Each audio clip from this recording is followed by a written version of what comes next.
Hi, I'm Amanda, and my current events assignment had to do with gender roles and education. So, before I go into my actual article, I'm just going to go over a few things. So, what are gender roles? Gender roles are patterns of behaviors, attitudes, and expectations that are associated with a particular sex. Sex differences are usually related to only psychological and anatomical differences. For example, aggressive behavior is generally more accepted in boys than in girls, and oftentimes boys are encouraged to be more independent than girls are. Conventional gender stereotypes can affect how sexes behave in school.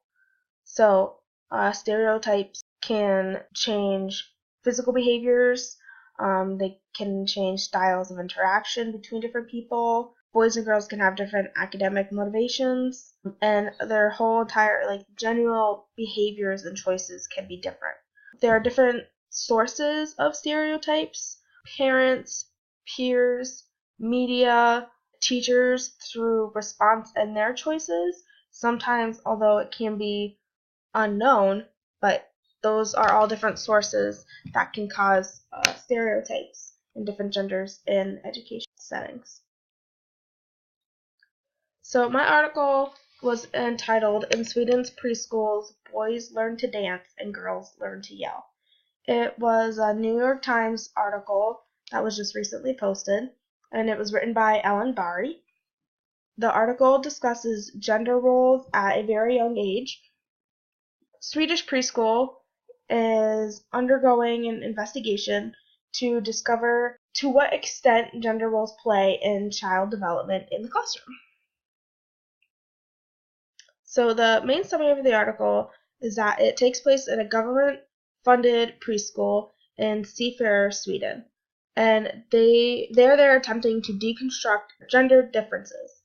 Teachers there were told to refer to students in non-gender ways, so by calling them friends, directly by name, or what I found interesting was in Sweden there's a gender-neutral pronoun that is used and accepted throughout the country, hen.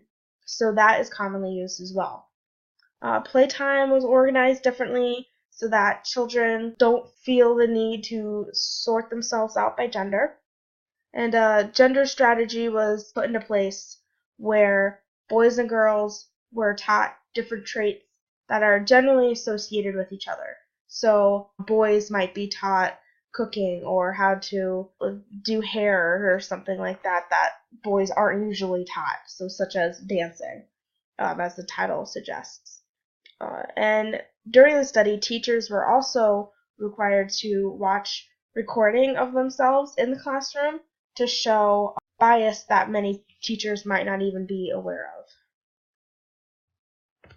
So what were the results of these studies? They noticed that some gender behaviors did go away. Children had no preference for playmates of the same gender after the study was going on for a while. They also noticed that students were less likely to make assumptions based on gender stereotypes. Attitude and behavior changes were also seen in some children. For example, one boy was never told that dresses were only for girls, so he would commonly show into school wearing dresses because he liked the way they kind of spread out when he was twirling. So that was one difference that was noted. And there was also a girl would come into school every day in a dress and tights, and she would always stay clean. If a toy was taken away from her, she would cry. And one day she came into school wearing pants, had a hat on, her hair was pulled back, and she had a completely different demeanor.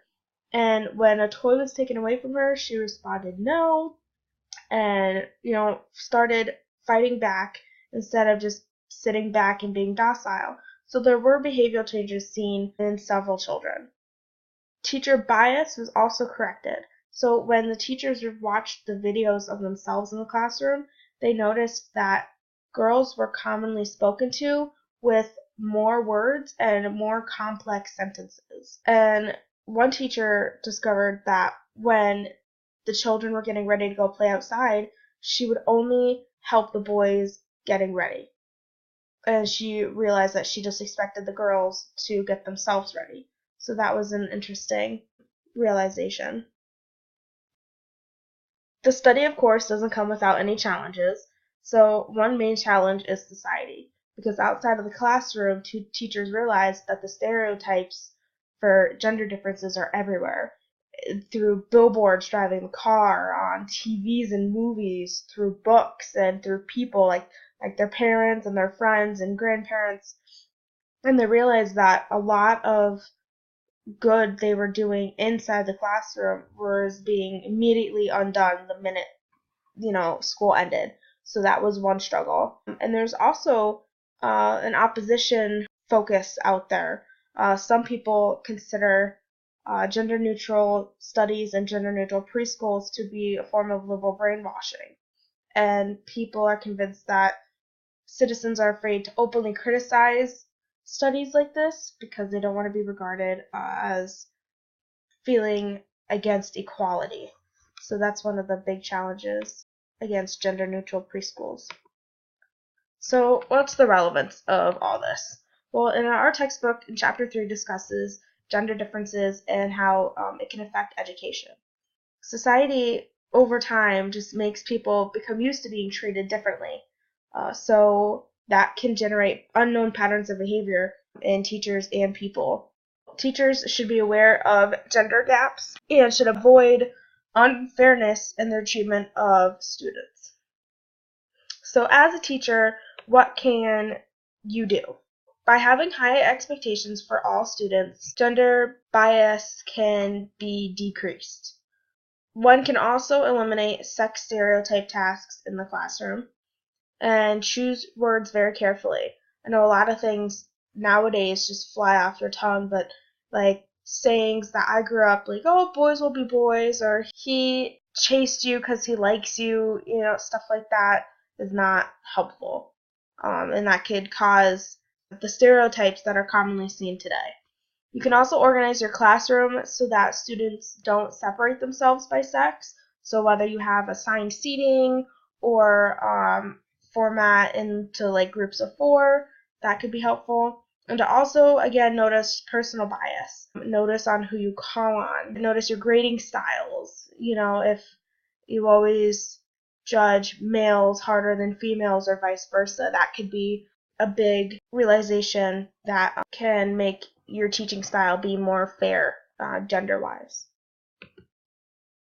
So here are my springboard questions. Number 1 is, did the school in Sweden have the right to change the curriculum and teaching format? I believe that they did, because the preschool in this news article was a government-funded preschool. So if family did not like what was happening in that preschool, they had every right to pull their kid out and go to another preschool privately funded.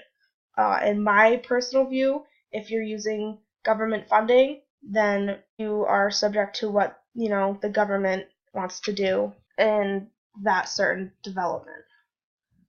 Question number 2 is, should all schools strive to be gender neutral?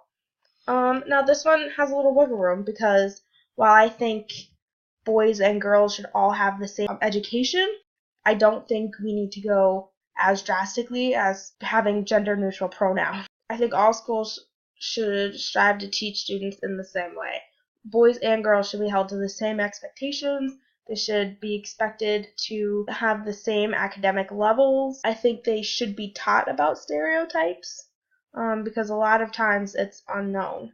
It's normal because society over time has implemented people into thinking that being treated differently from a boy to a girl is normal. And number 3, how can knowledge of a personal bias be helpful in teaching? It can help you format your classroom or teaching style that allows you to reach everyone in a fair way. A lot of times, like I said previously, bias is unknown. So until someone points it out or you see it in some other way, your actions are just natural. So knowing, your bias can help you react to it and confront it so that it doesn't happen.